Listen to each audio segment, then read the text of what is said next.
Good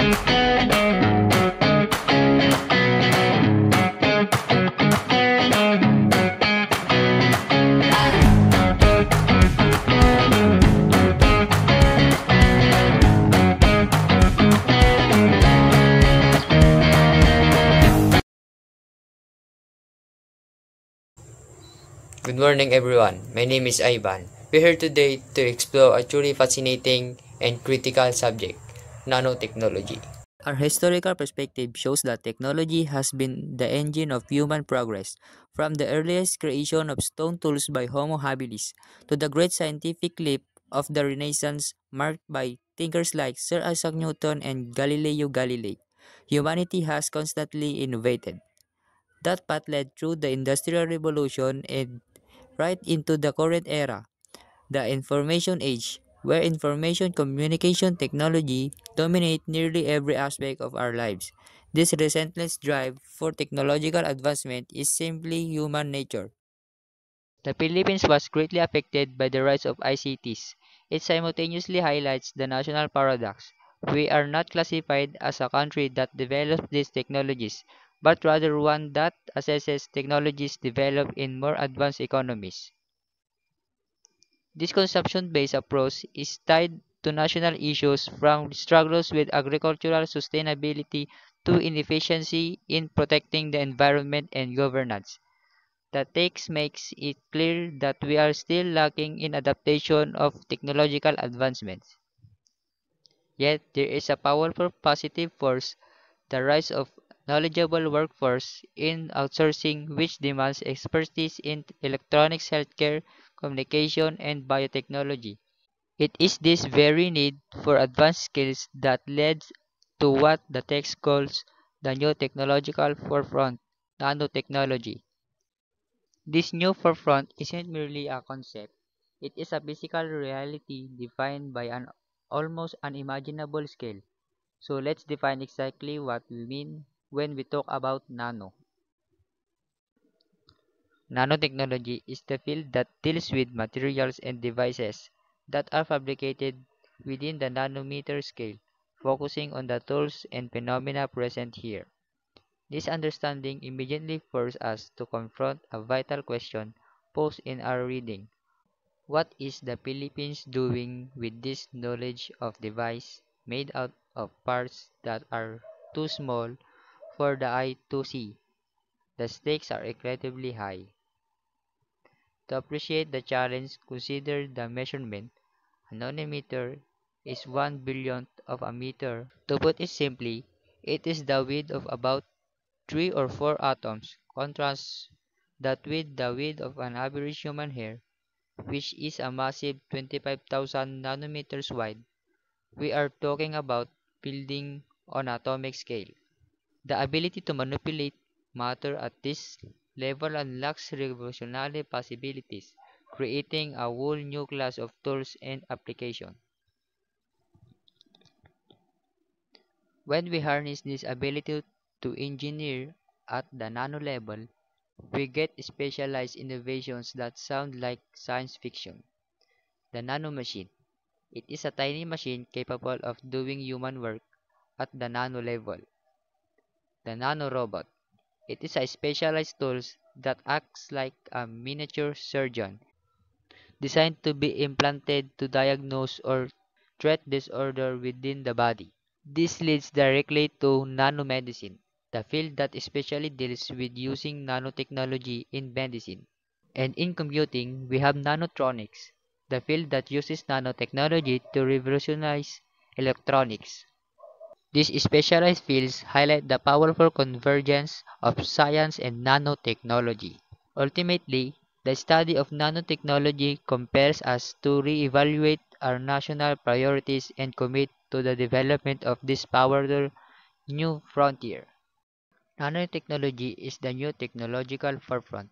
It is the product of continuous scientific and technological convergence. For us, the greatest takeaway is the urgency of the question posed earlier. We must move from being consumers of technology to becoming active developers in this new field to serve our national challenges and secure our future. This technology is the next great leap forward. Nanotechnology is a scientific and technological convergence that combines different fields. It also includes technologies created from nanomaterials. Now, let us look at its history. Good day, I'm Erwin. I will share to you a short story of history of nanotechnology. History of nanotechnology and important scientists. Richard Feynman. Richard Feynman introduced the concept of nanotechnology in 1959 during an annual meeting of the American Physics Society. He described a vision of using machines to construct smaller machines and down to a molecular level. This new idea demonstrates that Feynman's hypotheses have been provided correct, and for these reasons he is considered the father of modern nanotechnology. During the 9th and 17th centuries, glowing glittering luster ceramic glazes using the Islamic world, and later in Europe contain Ag or copper or other nanoparticles.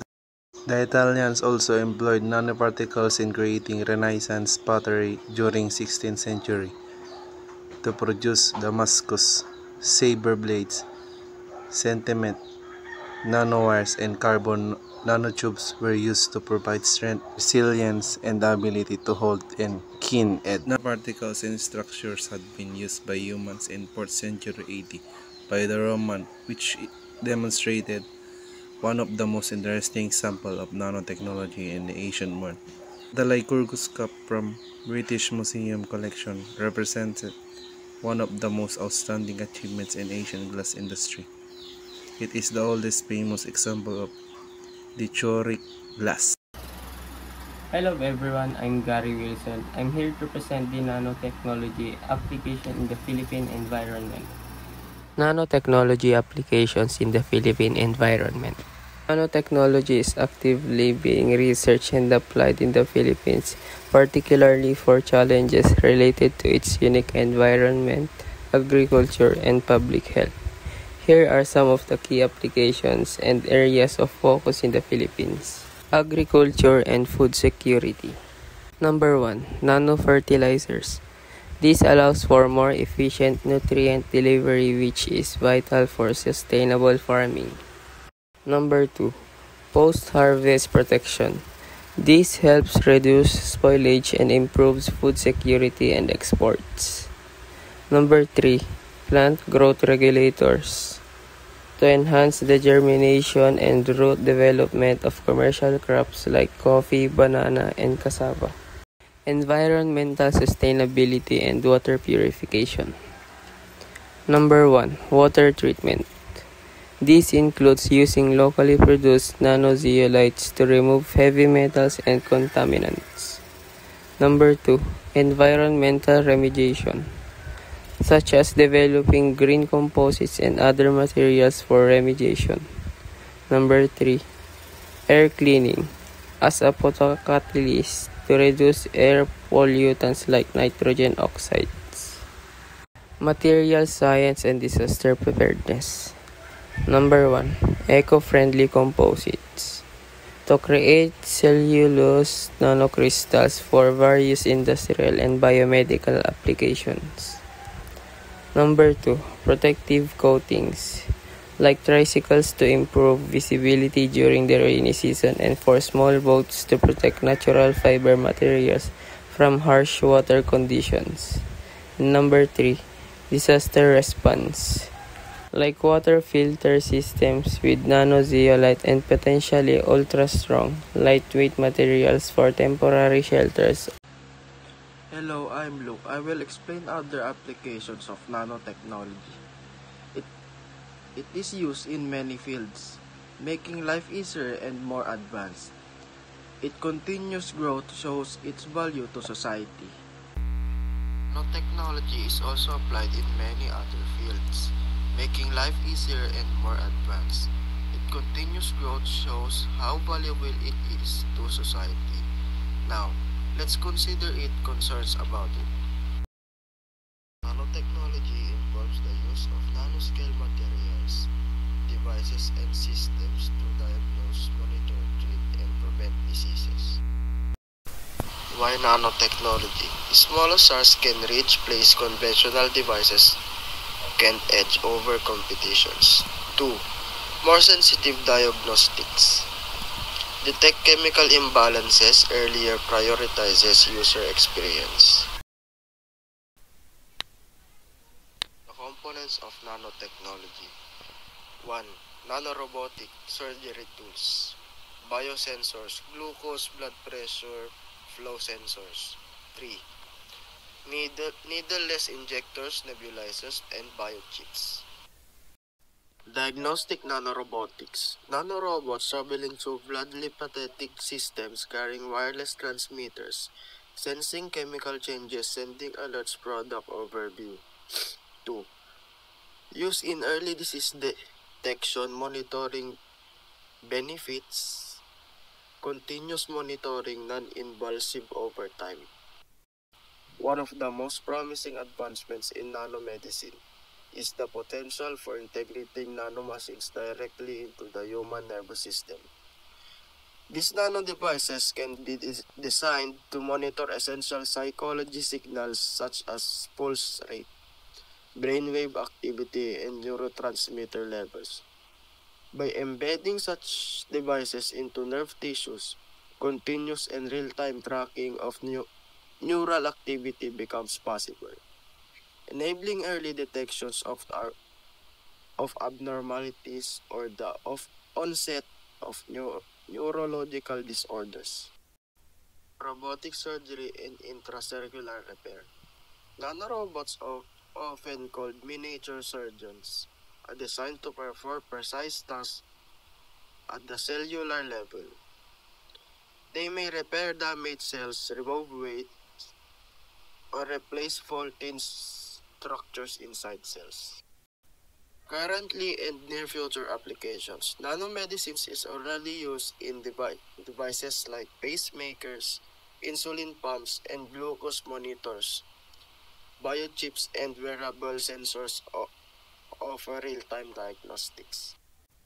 The role of nanotechnology. Nanoelectronics enables more efficient devices.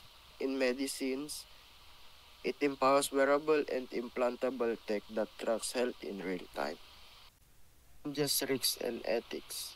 Nanomedicine faces concerns like toxicity, immune reactions, and device stability. Controlling nanorobots and securing patient data are key safety issues. Nanomedicine and nanoelectronics are transforming healthcare by making diagnosis, treatment, and monitoring more precise, efficient, and personalized. From smart drug delivery systems to nanorobotic surgery and real-time health tracking, these technologies offer a glimpse into the future of medicine. While challenges remain ethical, technical, and regulatory, the potential benefits are enormous. With continuous research and responsible innovation, nanotechnology will play a vital role in creating safer, smarter, and more effective medical solutions for generations to come. Concerning the environment and the impact of nanotechnology. Nanotechnology offers both environmental benefits and risks. It can improve water and air quality, reduce waste, and aid in oil spill cleanup through innovations like nanofiltration and nanosensors. However, it also possesses risks such as harm to marine life and soil contamination from manipulation. Addressing these challenges requires life cycle assessment, green manufacturing, comprehensive testing, and robust monitoring and regulation to balance benefits with potential environment consequences.